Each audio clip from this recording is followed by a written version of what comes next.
patay na dapat ay namamahinga na sa himlayan. Pero sa halip na sila'y bigyan ng katahimikan, maging sila ay biktima ng paglapastangan. Mga patay na nirerentahan para pagkakitaan. Mga patay na umunoy ginagahasa at pinagsasamantalahan. Sa aming special report ngayong gabi, alamin kung bakit tila di napapakalagaan ang karapatan ng mga yumao sa ilang illegal na gawaing aming natuklasan. Kilala ang mga Pilipino sa mataas na pagkilala sa mga yumao. Lahat ng paggalang ibinibigay hanggang sa kanilang huling hantungan. Pero may ilang pagkakataon na ang mga wala ng buhay nilalapastangan at pinagsasamantalahan.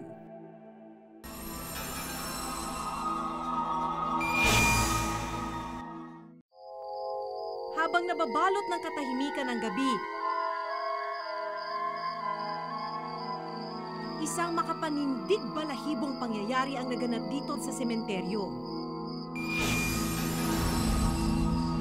Bukas ang isang nicho at kabaong, nagkalat ang mga damit, at ilang metro pa isang hubad na bangkay. Ang katawan ng 15 taong gulang na dalaga na dapat ay nananahimik na sa libingan, binulabog, nilapastangan at di umano'y ginahasa. Galit ang naramdaman ni Mang Rolando, hindi niya tunay na pangalan, sa ginawa sa kanyang anak na itatago natin sa pangalang Karina. Masakit ang nararamdaman ko sa anak na tulad yung ginawa nila na parang binabol nila. Ang alam ko nakasipti na yung anak ko, linabas pa rin sa sarili ng litso. Namatay ang dalaga matapos masagasaan ng humaharurot na motor habang papauwi raw sa kanilang bahay. Masaklap na nga raw ang kamatayan ng anak, mas lalo pa itong pinabigat ng paglapastangan sa kanya habang nasa libingan. Ang gusto ko sana, kaso yung anak ko, mabigyan ng katarungan para sila managot din yung ginawa nila sa anak ko. Hinanakit pa ni Rolando, dapat ay hindi raw naganap ang malagim na pangyayaring ito kung may sapat lang na seguridad sa sementeryo. Dapat lang na may gwardiya dito sa aming sementeryo. Kung sila justisya, dapat libutin nila lahat ng barangay sana.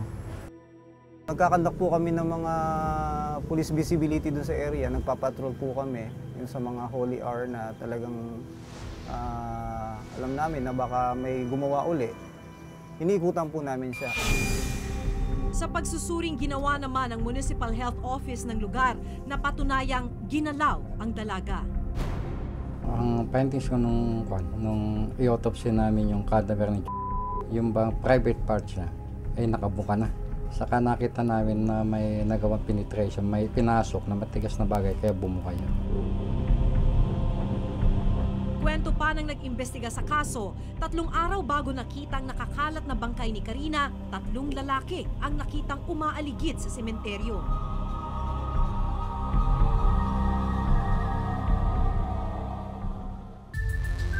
Sa sinumpaang salaysay ng isang testigo, positibong kinilala ang isang 20 taong gulang na lalaki mula sa kabilang bayan na isa sa lumapastangan kay Karina. Pero hanggang ngayon, patuloy pa rin malaya ang mga suspect. Napakababang kaso pa yon, yung sa desecration of death. So bali, hindi pa ganun ka-stipend po yung batas. Parang ang magiging charges lang po dun bayaran kung ano yung mga nasira. Ganun lang. Although talagang may ginawa, sabihin natin paglapastangan doon sa bangkay, pero hindi pa ganun kabigat yung batas natin para doon. Ang kasong maaari lamang isampa sa mga suspect ay ang paglabag sa Sanitation Code of the Philippines. Ipinagbabawal dito ang hindi maayos na paglilibing o di kaya naman ay pagtatapon ng bangkay sa kahit saang lugar. May parusang 6 na buwang pagkabilanggo o multang hindi tataas sa 1,000 piso ang sinumang mapatunayang nagkasala. Gayunman, walang batas na maaaring isampa sa ginawang paglapastangan kay Karina. Rape sana yung krimen, pero since hindi na siya tao, bangkay na lamang siya, hindi siya mapipinalize as rape. Sa ngayon, wala tayong batas na nagko-cover sa ganitong klaseng sitwasyon. Desecration of the dead Diba? Dapat manahimik na yung patay. Pero kung gagamitin mo yung patay to satisfy your sexual desires, bina-violate mo yung dignity nung manahimik siya na patay. Anong ginagawa mo pag nakakakita ka ng patay na babae na pinapasok sa loob ng morgue? Parang may pumapasok sa isip ko na gusto siyang galawin.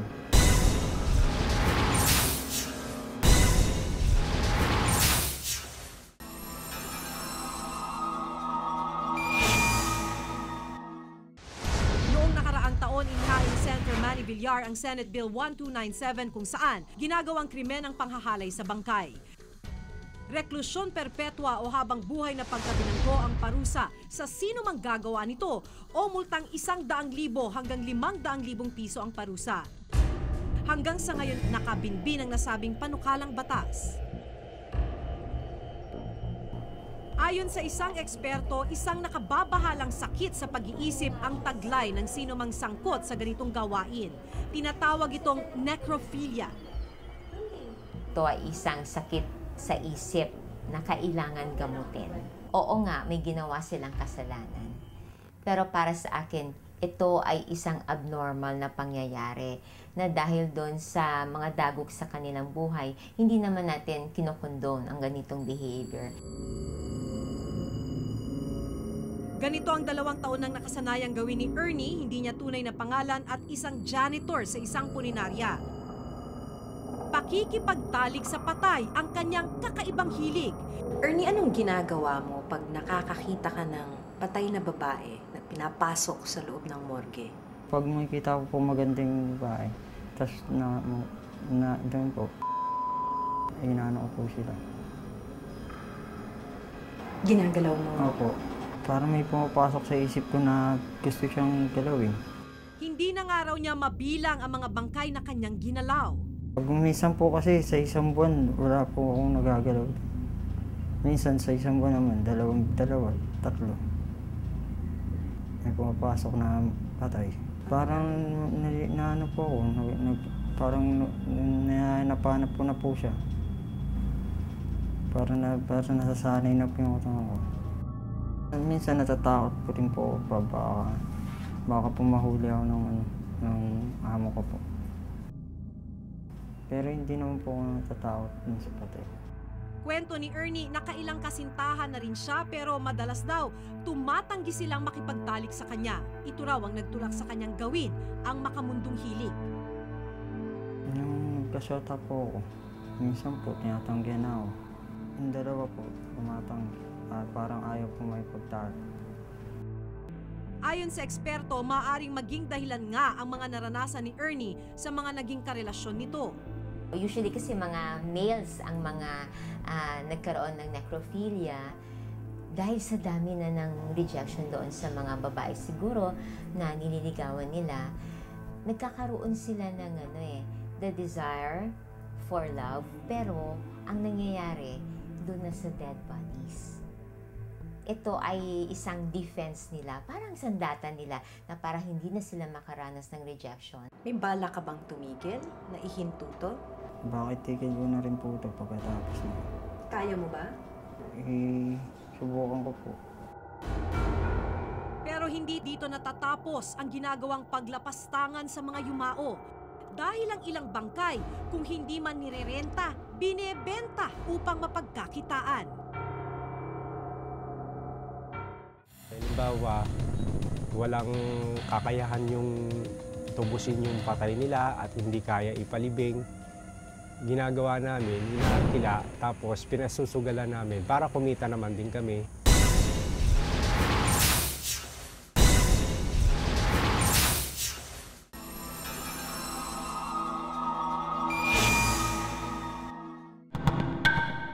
Kung may mga bangkay na hindi nakakaligtas sa sexual na pang-aabuso, may isa pa kaming natuklasang uri ng paglapastangan sa mga yumao. Imbes na paglamayan at bigyan ng huling respeto, ngayon tila parang panindang inilalako ang mga patay. Sa surveillance video na ito na nakuna namin sa Caloocan noong nakaraang linggo, kitang-kitang tumpok ng mga taong pinalilibutan ang isang silong. Habang lumalalim ang gabi, patuloy ang pagdagsa ng mga parokyano. Nang lapitan namin ang umpukan, ito ang bumungad sa amin. Bustang mula 20, 100 at kung minsan ay umaabot pa ng 1,000 piso. Yan ang mga inilalatag sa lamesa ng mga naglalaro. Hudyat ng pagsisimula ng pasugalang kilala sa tawag na saklaan. Pero sa bandang likuran ng sugalan, isang bangkay ang matatagpuan. Magtatatlong linggo na nakaburol ang 25 anyos na anak ni Ernesto at Linda. Hindi nila tunay na pangalan. Namatay ang kanilang anak sa isang shootout sa Bulacan. Masakit talaga na mawalan ako ng anak. Kasi ngayon lang po ako nakakaranas ng ganito. Kasi nung maliliit pa sila, alagang-alaga ko sila. Pero mas lalo pang nagpabigat sa kanilang dalamhati ang pera na pantubos sa katawan ng anak sa morgue. Pumunta ako ng opisina, bumali ako ng 10,000. Hanggang doon lang talagang pabali sa akin ng amo ko. Kaya yung 10,000, yun ang pinantubos sa kuwan, doon sa patay, doon sa morgue. Pagdating sa kanilang bahay, laking gulat daw nila sa inabutang eksena. Wala pa man doon ang bangkay na paglalamayan, pinagpipistahan na ang mga iligal na pasugalan. Nung dumating ng hapon yan, paglabas ko, nagkaroon naman sila ng saklaan dyan. Pinabugahan na ng Merkules yan, inabutan na lang ako ng 500. Sabi, sasaka daw ng sakla yan. Tinanggap ko naman. Hanggat sa umabot na ng mga ilang araw na, nagbigay na sila ng 1,500. Labagban sa kanilang kalooban, wala raw silang iba nagawa kundi pagpatuloy sa saklaan dahil dito raw nanggagaling ang pantustos nila sa burol. Kaya ang kanilang patay, nagmistulang bagay na pinaparentahan. Bastos talaga. Alos din nga ako umar sa mga tao dyan minsan Parang hiyang-hiya nga ako dyan talaga. Ilang araw na nga yan, hindi nililibing yan. Dito rin namin nakilala ang taong namamahala sa saklaan, si Jay. Hindi niya tunay na pangalan. Ang nangangasiwa raw sa mga saklaan sa Maynila, Malabon at Caloocan. 18 taon na raw niyang ginagawang negosyo ang mga bangkay. Halimbawa po, sinasabi ko sa ospital, wala nang claim na 2 months o 3 months. Binibili po namin yun at papasugalan po namin yan mga 3 weeks o 1 month. Yun na po ang pinakamatagal. Umaabot daw sa 5 hanggang 7,000 piso ang halaga ng bawat bangkay na binibili nila sa ospital. At kung kapos sila sa budget, nirerentahan na lang daw nila ito sa mga morgue. Halimbawa, walang kakayahan yung tubusin yung patay nila at hindi kaya ipalibing. Ginagawa namin, inaarkila, tapos pinasusugalan namin para kumita naman din kami. Malaking halaga man ang puhunan. Bawing-bawi naman daw ito dahil kung minsan umaabot ng 40 araw ang lamay at saklaan. Sa isang gabi, depende kung malakas ang sakla. Minsan nasa 10,000, minsan 15,000. Per gabi? Oo. Pag mahina, pinakamababa na yung 5,000. Kampante raw silang hindi sila mahuhuli ng mga alagad ng batas dahil ang mga pulis sangkot raw mismo sa iligal na kalakarang ito. Minsan pag dadaan sila, tinatawag yun pag sinabing biyak-biyak pulis yun, binibigyan namin pinakamababa yung 100. May contact rin kami ng mga pulis din Kaya minsan, alam nila pero hindi nila inuhuli. Bukod sa mga pulis, may ilan din naman ng tiwaling opisyal na kasabwat sa kanilang iligal na gawain. Merong kagawad, merong barangay chairman, minsan may nagtatrabaho sa City Hall, iba-iba Magagamit natin ito para ipursu o ituloy natin yung investigasyon at malaman natin kung totoo ngang merong ginawang pagkakamali o pagsuway sa regulasyon ng pambansang pulisya. Doon kami rin humingi ng tulong pag nagkakaroon kami ng problema. Gaya yung minsan pag nagkahulian yung mga tao namin, tinutubos namin pero madali sila nakakalabas. Labag sa batas ang pagtatayo ng pasugalan gaya ng mga saklaan. Sang-ayon na rin ito sa Presidential Decree 1602 o Illegal Gambling Law. Pero gaya ng limitasyon sa kasong pwedeng isampa sa mga umahalay sa bangkay, wala ding batas na pwedeng pumrotekta sa bangkay na nirerentahan o ibinebenta. Ayon kay Chairperson Eta Rosales ng Commission on Human Rights, hindi nagwawakas sa kamatayan ang paggala sa karapatang pantao. Ang dapat mangangasiwa yan may be the institutions of government, no? The local government, the Department of Health, so that kung ang punerarya halimbawa, merong bangkay doon, wala siyang karapatan na ibebenta lamang niya yan. Ano ba ginagawa ng ating local government? Anong ginagawa ng barangay? Anong ginagawa ng pamayanan? Anong ginagawa ng lipunan sa ganung klaseng mga problema? Sa mga tweed, it's a question of how society address this concern. So in this case, there is a failure in the system of social services.